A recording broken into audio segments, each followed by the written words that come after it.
Hello everyone, I'm Brazen Eagle, and thank you for joining me here. So, today we have two articles discussing the immediate problems in Italy. First, from the International Business Times, migrants in limbo again after landing in Italy.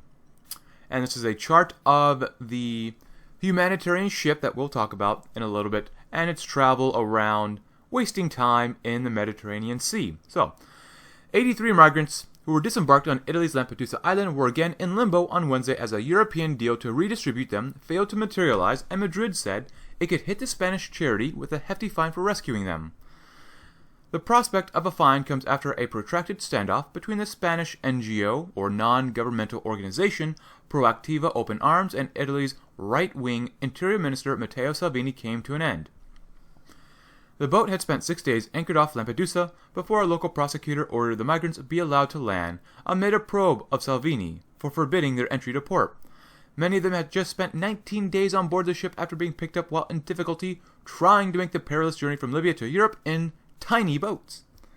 As they walked down the gangplank one by one to the island's shore overnight, some could be seen limping or in bandages. Salvini, whose Prime Minister Giuseppe Conte resigned in protest at the League leaders' bid to bring the government down, had forbidden all NGO rescue boats from entering Italian ports. Last vessel. The last remaining charity vessel operating in the Mediterranean, the Ocean Viking, was on Wednesday still seeking a safe port for its 356 rescued migrants. The ship, operated by French charities SOS Mediterranee and Doctors Without Borders, has been holding its position for 10 days between Malta and Lampedusa, asking for safe port and wasting time. As maritime law stipulates, we've been asking Italian and Maltese search and rescue coordination centers for safe port since we made our first rescue on August 9th, said Frederick Pinard, head of operations for SOS Mediterranee. For the time being, we've had no reply from Italy, and a rather negative one from Malta, he told AFP by phone. Well, it's almost as if these places don't want these people. The Open Arms on Wednesday sailed to Porto Empedocle on Sicily, where the prosecutor ordered it temporarily seized as part of his investigation.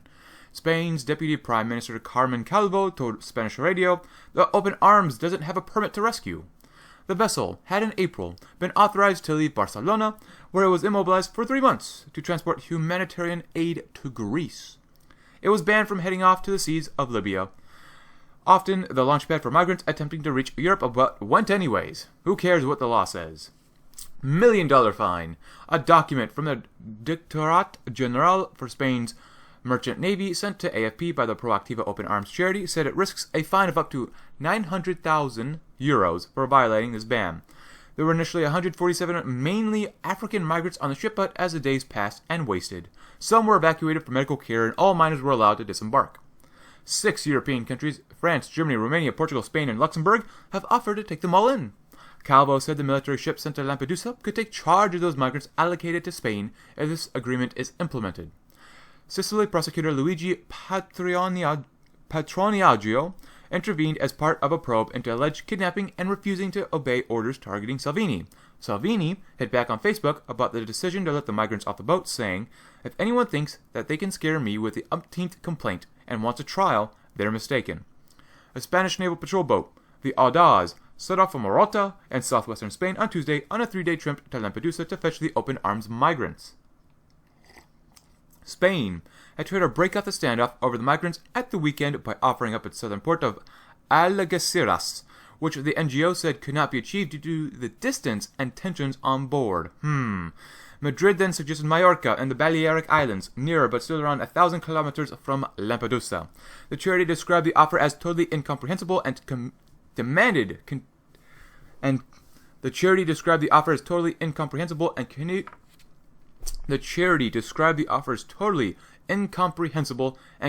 to demand the ship be allowed to dock in Lampedusa. So, before I talk about this, let me just say one thing. Whoever designed this webpage really doesn't know what they're doing, apparently, because I don't think you should have these massive images over here just kind of being placed very awkwardly without considering the audience's eyes and viewership. Anyways, so I'm going to come up to this map. So basically, some rescue boat decided to take on Africans and try to force the Italian government to accept them. That's basically the story here.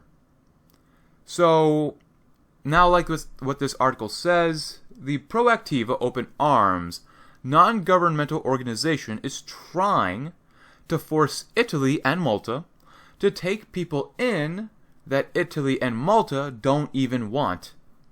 This doesn't make any sense.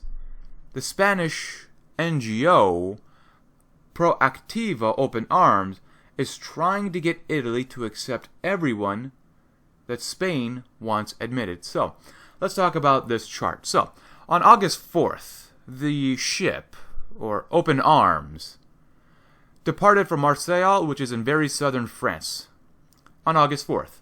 By August 12th, they were done boarding on whoever they wanted to take on. So that took about 8 days. It took about 4 days max for the ship from southern France to get down to, or at least close enough, to Libya. So it took them about 8 days to get from the coast of Libya and take in as many people as they wanted down here. Now, obviously, there were migrants boarding before August 12th, but by August 12th, they had everyone that is currently on Lampedusa. So, we can go from either August 8th, 10th, or 12th. I'm going to go with August 12th. So it took 8 days. If we just added 8 more days, they could have easily made it all the way back up to Marseille, which, if you realize and know where the Balearic Islands are, it would have taken it max 6 or 7 days to actually get up to the Balearic Islands, which should be up where my mouse is right here. So, we could have deduced, we can come up with that if the humanitarian ship actually wanted to do what it wanted to do and could have avoided Italy and Malta, it could have just gone straight to Spain. It wasted all its time between Libya and Sicily just kind of sailing and pissing off everyone on the ship. There's something greater at play here when the captain of the ship had more than enough time to come from southern France, come all the way down to Libya, and then could have gone to the Balearic Islands, could have gone to Majorca. But no, the Spanish agitator wanted to provoke Italy and Malta into forcing them to accept some sort of migrants.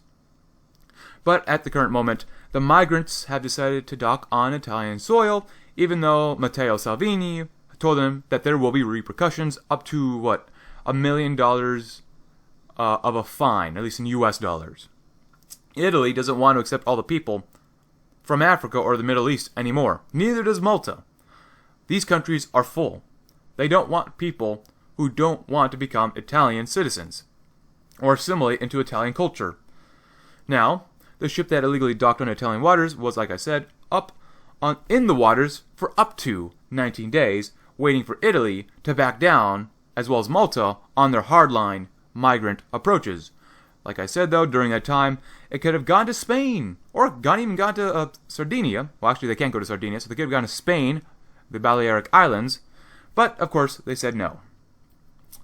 At the current moment, though, Spain said it would dispatch a ship that would take the Africans to Spain, or its islands, but who knows what will happen. Of course, Spaniards and others have also commented that Italy is being inhumane for looking out for itself. Now, I did this article a little bit earlier, but I scrapped what I did. But this article is actually updated. What it doesn't tell you is that many or several Spaniards and some other people were complaining that Interior Minister Salvini doesn't care about human lives and how Italy should open its border up to everyone in the entire world.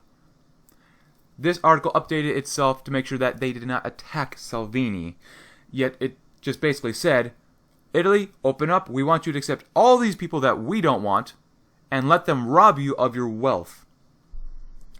And I'm kind of glad I decided to redo this video at a later time, because it just kind of goes to show you how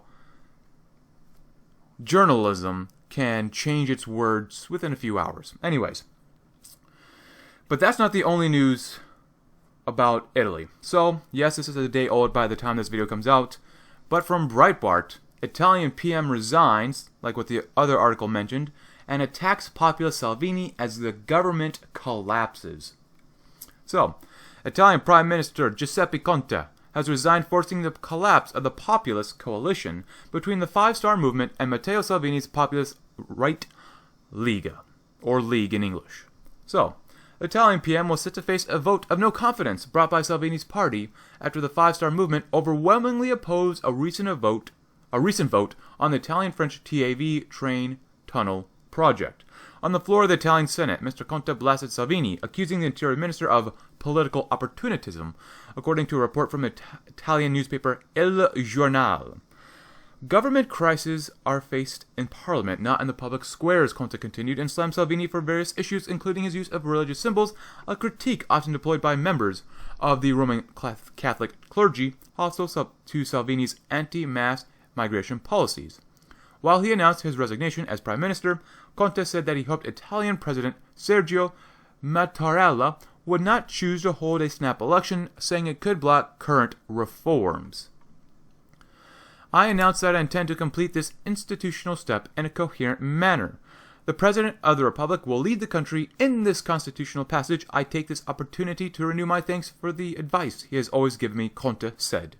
The decision on the way forward for Italian Parliament now rests with the Italian President, who, along with being able to call new elections, could call on the Five-Star Movement to form another working coalition. And I will talk about the Five-Star Movement party in a little bit because it's a little different. Some have suggested that the Five-Star Movement could partner with the establishment left-wing Democratic Party, but others, such as Lega Senate leader Massimiliano Romeo, said that such a move would only help funnel even more votes to Salvini's party. If I were to make a utilitarian calculation, with an M5S Renzi government, we will reach 60% in a few months, Romeo said. He added that the departure of Lega from the Italian government would harm Italy, saying it would lose sovereignty, and we would return under the thumb of Germany's Merkel. So, from what it sounds like, the Prime Minister of Italy has resigned.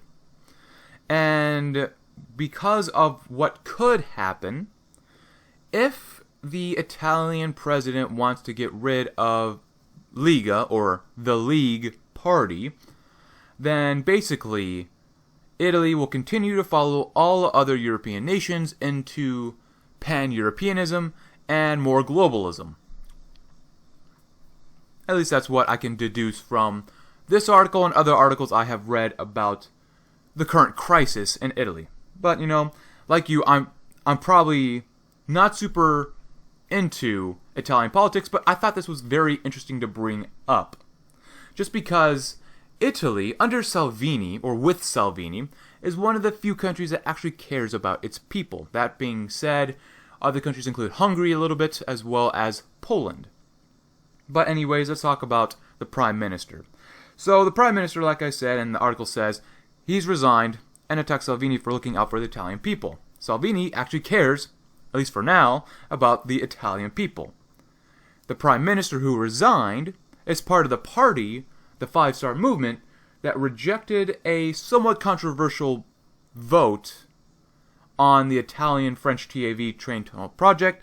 Now, as an American, we don't know that much about Italian politics, like I said, but this Italian-French TAV train tunnel project was a little bit controversial because it might have had ties to the mafia or other crime organizations and just things like that, but overall this would have probably been seen as a net positive if this vote went forward as well as been approved by enough people. Anyways, this Prime Minister, he didn't like the use of religious symbols, which I assume would be a cross or crucifix, which is kind of interesting that he's criticizing Salvini for a personal item.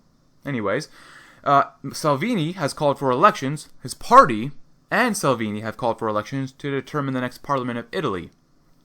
Now, apparently, the President of Italy can call for snap elections, which, of course, Salvini and Lega wants. The Italian President, however, can also call on another coalition with the Five-Star Movement, which could apparently only increase Salvini's party's popularity. Now, if you're like me, I didn't know what the Five-Star Movement was or is, but here, of course, is Wikipedia. And we take everything from Wikipedia with a grain of salt. So, apparently, It's a party that endorses both somewhat left-wing and both somewhat right-wing ideas, including being pro-environmentalism by taxing the crap out of companies that just want to make a profit. It advocates for some sort of populism. It advocates for universal basic income. It also advocates, surprisingly, for anti-globalism and Euroscepticism. It's a very, very weird party. But, of course, like what the Breitbart article said, if the president wanted to, this party, which was fairly popular, not as popular as Salvini's party, but fairly popular, could partner with the establishment left-wing party that could just push a more globalist agenda. Now, Italy's party that Salvini's a part of is called Lega Nord, which is a very popular party now in 2019, which advocates for anti-immigration, or at least anti-illegal immigration, because Wikipedia said it advocates for anti-immigration. Lega is more about anti-illegal immigration, so you gotta watch out for what Wikipedia even states, like I said earlier. It also advocates for populism, Euroscepticism, social conservatism, and flat taxes, which is kind of interesting to think about. I don't hear a lot of people calling for flat taxes in regards to taxation. Now, regardless, like I said earlier, Salvini appears to be one of the very few leaders, that's Conte here, but Salvini appears to be one of the few leaders in Europe that actually cares about his people. Much like me, though, I just want what is best for our nations. It's no surprise that people who push for a united Europe and globalism want Salvini gone. He's one of the few leaders of actually a fairly powerful-ish nation in Europe that is saying no to France, no to Germany, yet he's getting attacked constantly. But anyways, with that in mind, thank you very much for watching. Please excuse my pronunciation mistakes like that of what I just did. I'm Brazen Eagle, and I hope you have a great day.